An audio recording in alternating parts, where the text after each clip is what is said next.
بسم الله الرحمن الرحيم. ازيكم يا حبايبي؟ عاملين ايه؟ يا رب تكونوا بخير. كل سنه وانتم طيبين.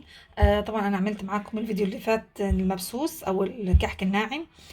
طبعا النهارده هنعمل الغريبه. انا قلت لكم المره اللي فاتت مش عارفه هعمل الغريبه او البيتفور، بس ان شاء الله رس كده على الغريبه. تمام. طبعا عندي هنا السكر، السمنه، دقيق، لبن بودره. طبعا ده اختياري بس بيخلي بصراحه، زي ما قلت لكم اللبن البودره في المخبوزات بصراحه بيبقى حلو خالص. تمام. طبعا عندي هنا الفرماسيلا للتزيين، هحط ده هنخليها في الاخر خالص. الفرماسيلا، وهحط فول سوداني او زبيب اللي عندي. تمام. او هاخد حته من العجينه كده، احط لها حته كاكاو اشكل بيها، بس انا هفضل ايه، مش هخليها كلها بيضه. اشكل بالفرماسيلا والفول السوداني، اي مكسرات عندك. تمام. طبعا المقادير بتاعتنا انا شغاله بالكوبايه يا بنات. تمام. لو انت حابه تشتغلي بالكيلو اشتغلي، او النص اشتغلي، بس الكوبايه بتبقى افضل لي. طبعا بس هي الكوبايه هي واحده، بتاعت السكر، بتاعت السمنه، بتاعت الدقيق. تمام. ايا كان اي كوبايه عندك. طبعا انا شغاله في اللي هي الكوبايه بتاعتي، بتاعت المج الشاي العاديه بتاعتي. تمام. عندي هنا هعمل طبعا هو العبار بتاع الغريبه. كوبايتين سمنه، كوبايه سكر، 4 كوبايات دقيق. طبعا بس الدقيق على حسب يا بنات، ما بياخد. طبعا الدقيق بيختلف عن دقيق. تمام. لو دقيق المخبوزات هاخد معاكي الاربعه، لو دقيق مش مخبوزات هاخد معاكي 3 3 ونص، 4 الا ربع. تمام. احنا هنفضل طبعا ايه، الدقيق هنحط حبه بحبه. تمام. وهنشوف هتاخد معانا ال4 كوبايات ولا لا. طبعا انا عامله المعيار بتاعي النهارده، عامله 4 كوبايات سمنه. تمام. 4 كوبايات سمنه. هحط عليهم كوبايتين سكر بودره، بس لاحظ الكوبايه السكر بودره ما تكونش معبيه خالص، تكون كده يعني ناقصه معلقه الا معلقه، يعني الكوبايه هتبقى فضلها معلقه كده وتكمل يعني، هتبقى ناقصه معلقه برضه. تمام. عشان ليه؟ عشان السكر معايا بيفرش الحاجه. تمام.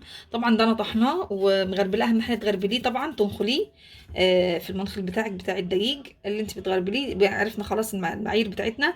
4 سمنه، 2 سكر، 8 دقيق. شايفين انا الكوبايه التامنه برضه مش معبراها كويس، يعني مش مليان خالص. هتشوف بقى الدنيا هتاخد معايا إيه. ومعلقتين لبن بودره. تمام. طبعا في الاول خالص هحط السكر على السمنه، وبعد كده هضرب ايه بالمضرب. لو ما عندكش مضرب كهربائي بايدك، بس طبعا يفضل المضرب الكهربائي لان بيسهل معانا الدنيا بصراحه، ايدنا هتوجعني يعني نعمل الكميه دي كلها مثلا. تمام. طبعا كده هنزل هحط السكر، وهنشوف بقى كده ايه باقي الوصفه. كل سنه وانتم طيبين.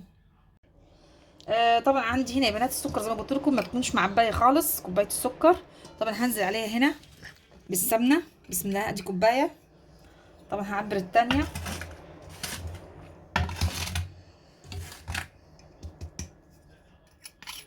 برضه هنقصها معلقه كده، بس كده عشان ايه ترجع لنا الدنيا مظبوطه. تمام. كده المعيار بتاعي يرفنا 4 كوبايات سمنه وكوبايتين سكر. نركن الدنيا دي كده. هقلب دلوقتي اهو السمنه بالسكر كده، وبعد كده ايه عندي المضرب الكهربائي هضربها. طبعا هتشوف القوام بتاعها هتبقى معاكم زي الكريمه البيضه. طبعا انا حاطه كوبايتين، 3 كوبايات سمنه، كوبايتين سمنه بيضه وكوبايتين سمنه صفراء. تمام. يعني مخلطه الاثنين، حاطه بلدي وحاطه نباتي. المتاح عندك، حابه تعملي بالبلدي اعملي، حابه تعملي بالنباتي اعملي. بسم الله ما شاء الله. هو من قبل ما اضرب بالمضرب بصوا بعمل القوام ازاي. اللهم بارك يا رب، اللهم بارك. طبعا عندي هنا المضرب. بسم الله. طبعا هضرب كده على الهادي الاول، وبعد كده ايه يا بنات هزود السرعات. طبعا هخلي القوام كريم، وبعد كده ايه هوريها معاهم هتشوفوها معايا. طبعا عندي بنات هنا بسم الله ما شاء الله. شايفين الفوم اللي عملته السمنه والسكر دول؟ كان هما اربع سمنه وكوبايتين سكر. تمام. كده خلاص انا ضربتهم. طبعا بيجوا بالقوام ده بسم الله ما شاء الله، يعني المنظر بيتكلم عن نفسه. طبعا عندي هنا معلقتين للبن البودره، هنزلهم كده في الاول. تمام. وبعد كده هنزل اهو الدقيق عندي. طبعا زي ما قلت لكم 8 كوبايات دقيق. انا هنزل بالتدريج. هحط الاول 5 كوبايات دقيق او 6، وبعد كده ايه هسيب الباقي. طبعا زي ما قلت لكم يا بنات الدقيق بيختلف عن التاني. بسم الله. 1 2 ملهوش تاني. 3 4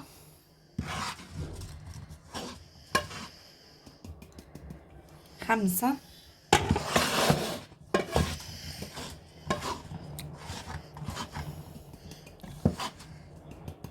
6. تمام. برضو هحط معاكم الكوبايه السابعه.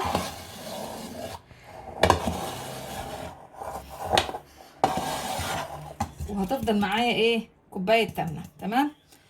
طبعا كل دقيق يا بنات انا حاسه ان الدقيق بتاعي ده بيشد شويه، يعني شديد شويه، فايه هركن شويه دقيق. تمام. طبعا هبتدي دروك اعجن بسم الله. طبعا لا بنحط بيكنج باودر ولا اي حاجه، بس هي ذره فانيليا دروك طبعا هحطها معاكم. هلف الدقيق يا بنات وهنزل بيه عليه بكيس فانيليا. تمام. وبعد كده ايه هوريكم القوام بتاعها هيبقى ازاي. تمام. احنا طبعا هنبتدي نعجن دلوقتي. طبعا العجين سهل يا بنات وكله بيعجن وكله عارف يعجن، والله ما احسن بين ايدينا يا رب. وكل سنه وانتم طيبين. طبعا عندي بنات خلاص كانت هنا ارتاحت العجينه.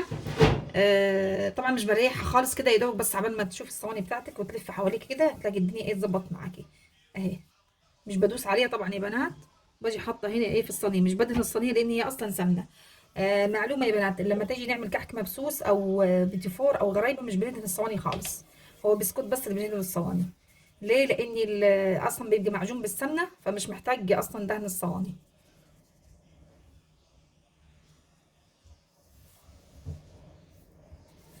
طبعا هقطع معاكم يعني يعتبر كده حاجه بسيطه، بعد كده هكمل باقي مع نفسي بس.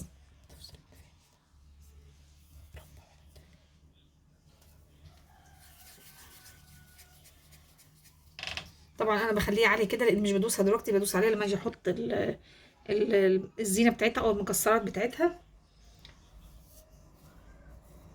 التقطيع بتاعتها سهله خالص اهي، حته كده وتلفها كده بين ايديكي اسهل ما يمكن، مفيش ولا اي حاجه.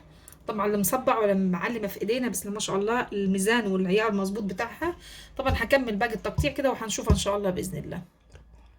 طبعا صغير لاني انا جربت 3 في الفرن طبعا فزادت. طبعا عندي هنا الفرماسيلا دي يا اختي. نفسي الفيديو جديد. طبعا كده يا بنات بزين كده 2 2 مثلا او واحده واحده. طبعا انا جبتها صغير المره دي، هي في طبعا الحجم ده بيبقى كبير، بس كده تديها دوسه خفيفه لاني هتزيد معاكي. طبعا عندي هنا برضي انا بوريكم التزيين ده، طريقه التزيين هزينها. عندي هنا فول سوداني، طبعا ده ابيض مش محمص يا بنات عشان ما يغمقش معاكم في الفرن. طبعا لو انت حابه تعملي حته كاكاو تخلي حته عجينه كده وتزوديها معلقه كاكاو ومعلقه سمنه طبعا تزيني بيها، بس احنا طبعا مش هنعملها كلها بيضه وهنزين بالفول السوداني. لو عندك فستق برضه زي ما انت حابه. طبعا هنزينها بالمتاح عندنا مش هنجلد نفسنا يعني. تمام. هخلص باقي التزيين يا بنات والتقطيع وهنكمل ان شاء الله الوصفه بتاعتنا. طبعا ادي بنات خلاص كنا خلصنا تقطيع الغريبه بسم الله ما شاء الله. طبعا بتتكلم عن نفسها زي العسل، الله اكبر. طبعا بسم الله ما شاء الله جابت كميه حلوه، ادي ساج ادي 2 3 4 5، جابت 5 سجان يا بنات. طبعا حي بسم الله ما شاء الله الله اكبر زي العسل. طبعا انا يا بنات كنت هنا طبعا قبل ما جربت الغريبه. تمام. طبعا بسم الله ما شاء الله هي بتتكلم عن نفسها، ما فرشتش ولا حاجه قاعده مكانها، يبقى كده تمام. يبقى كده المعايير مظبوطه بالظبط بالملي على الشعره.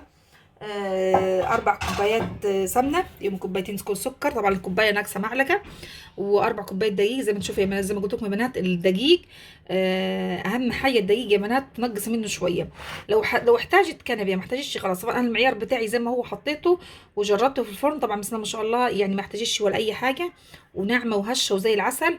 طبعا كده احطها في طريقه التسويه بتاعتها بالظبط، بتاخد من 10 دقائق ل 15 دقيقه على حسب الفرن بتاعتك. انا في الفرن بتاعتي هتاخد 12 دقيقه. تمام.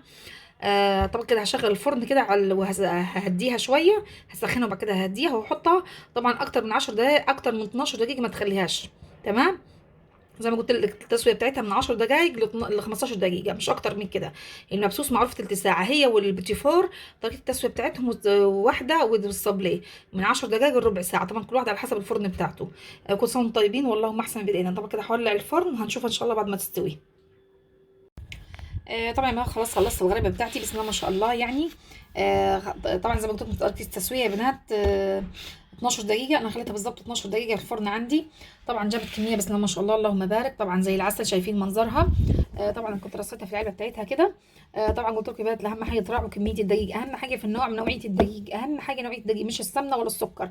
تمام. طبعا انت لو حابه تعملي بسمنه بلدي متاح عندك، لو حابه تعملي بسمنه اللي هي العلب النباتي دي براحتك. والسكر طبعا المتاح عندك سواء المطحون جايباه جاهز او بتطحنيه عندك في البيت وتغربليه او تنخليه. بس يا بنات اهم حاجه نوعيه الدقيق، زي ما قلت لكم يا بنات اهم حاجه نوعيه الدقيق. طبعا ان شاء الله كده خلاص خلصنا فيديو الغريبه. ان شاء الله باذن الله الفيديو الجاي هيبقى ان شاء الله البيتي فور. وكل سنه وانتم طيبين والله احسن بين ايدينا.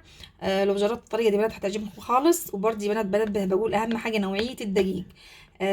طبعا كده خلاص خلصنا الفيديو. لو وصلت معايا لغايه الفيديو يا ريت تديني لايك واشتراك. والله احسن بين ايدينا يا رب.